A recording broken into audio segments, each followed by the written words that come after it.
Aujourd'hui, une vidéo sur le consuel.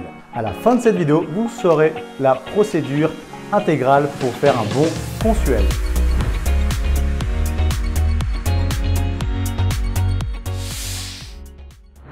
Bonjour les futurs investisseurs, moi c'est Pedro da Fonseca, repreneur d'entreprise depuis 2013 et rentier immobilier également. J'utilise une stratégie depuis 2013 qui est de reprendre l'entreprise de préférence sans apport et sans crédit bancaire, ce qui me permet de faire un effet de levier avec les banques pour racheter les locaux de l'entreprise. Une fois que c'est fait, je revends l'entreprise avec une plus-value et je conserve les loyers et les locaux. Et ma mission sur cette chaîne YouTube, c'est de vous aider à reprendre l'entreprise sans apport et sans crédit bancaire en moins de 12 mois. Et ma première mission, c'est de vous offrir les frais de port de mon livre pour vous former à un prix réduit. Alors, cliquez juste sous la vidéo pour en profiter.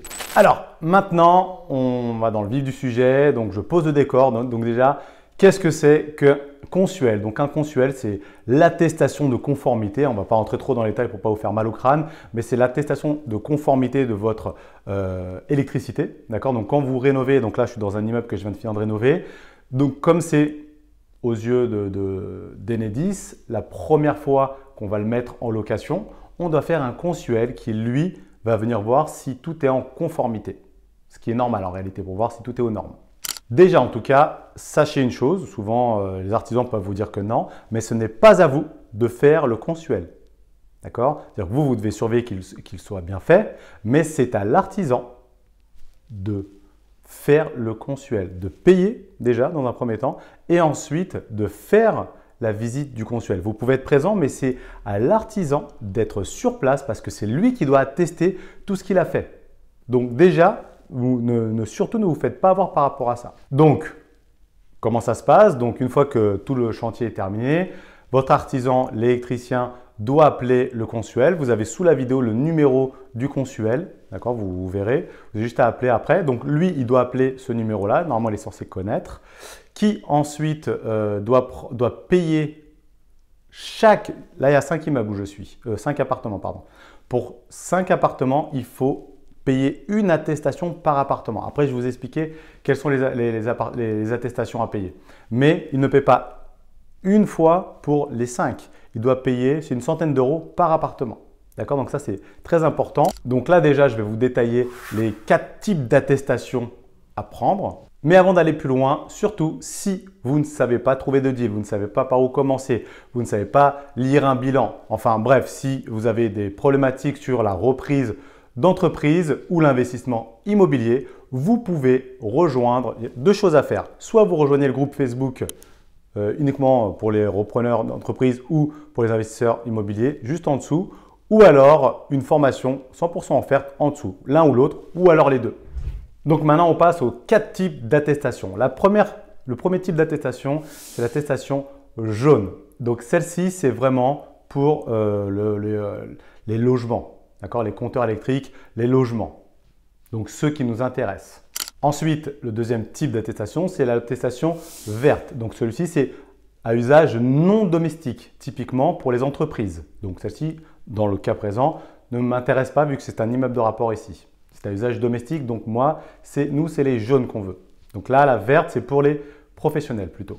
Le troisième type d'attestation, c'est la bleue. Donc, celle-ci, elle est vouée à créer de l'énergie, mais sans la stocker. D'accord? Donc en somme, nous, on s'en cogne un petit peu, mais c'est bien de le savoir. Et la quatrième attestation, donc la violette, qui elle sert à produire de l'énergie en la stockant. D'accord? Donc celle-ci, c'est la violette. Donc quelque part, on s'en cogne aussi, mais c'est bien de le savoir. Donc là, dans mon exemple, j'ai 5 appartements. Donc il me faut 5 attestations jaunes et une attestation, donc une 6e, pour les parties communes, qui est la verte. Donc la verte, rappelez-vous, c'est à usage professionnel ou pour les parties communes. D'accord? Donc du coup, 5 jaunes, une verte. Donc vous allez venir avec moi, là maintenant je vais vous montrer un petit peu comment se passe le rendez-vous d'un technicien qui vient contrôler si tout est OK. Allez, venez avec moi. Alors voilà, donc quand le consuel passe, donc le technicien passe pour contrôler, c'est ce compteur-là qui vient vérifier, d'accord? Donc il vient voir si tout est OK, il vérifie si tout est conforme et si il y a trop de remarques, c'est-à-dire qu'il y a trop de choses à modifier, il est obligé de faire un deuxième passage, un peu contraint comme un contrôle technique, il faut faire un deuxième contrôle, d'accord? Ou s'il n'y a que quelques modifications à faire, il n'y a pas grand-chose, vous aurez juste à faire les modifications de votre côté et ensuite en informer sur l'honneur comme quoi vous avez fait les modifications, d'accord? Donc voilà, c'est aussi simple que ça. Autre chose à savoir aussi, c'est que normalement, ça va être important de le faire. Alors attendez, juste ici, je vous mets la lumière. C'est important sur chaque porte, c'est pareil, sinon ça c'est une obligation aussi, si on vous demande de le faire, de marquer les numéros. Là par exemple, si je mets le numéro de celui-là ici, voilà, 102, 101, donc en fonction des portes, toujours important de mettre les numéros. Donc voilà, donc ce que je voulais vous dire, c'est que donc numéro de porte, toujours important, c'est obligatoire, et c'est toujours dans le sens d'une aiguille d'une montre. Donc moi j'ai deux appartements à l'extérieur en bas, donc on commence par au rez-de-chaussée 001. Si on a un deuxième en bas, donc le premier à gauche, donc dans le sens d'une aiguille d'une montre, 001. Si on a un deuxième à droite, ça va être le 002. Ensuite, on monte au premier étage, 101 à gauche, toujours dans le sens d'une aiguille d'une montre, 102 à droite et ainsi de suite. D'accord? Donc, c'est l'ordre des numéros. À savoir par contre que les services généraux, donc les parties communes, donc en tout cas par contre, oui, voilà, c'est très important. Il faut toujours, même s'il y a 5 appartements, avoir un 6e compteur pour les parties communes, c'est normal. On appelle ça les services généraux, les parties communes. Mais sachez qu'en général, le consuel, le technicien, ne passe pas le même jour pour les services généraux, donc les parties communes. Donc il faudra faire un deuxième passage et il faudra payer une deuxième fois. Enfin, pas une deuxième fois, il faudra payer donc pour les parties communes également. Voilà, maintenant j'espère que cette vidéo vous a plu. N'hésitez pas à nous rejoindre dans le groupe privé ou alors à la formation 100% offerte juste en dessous. Et à bientôt!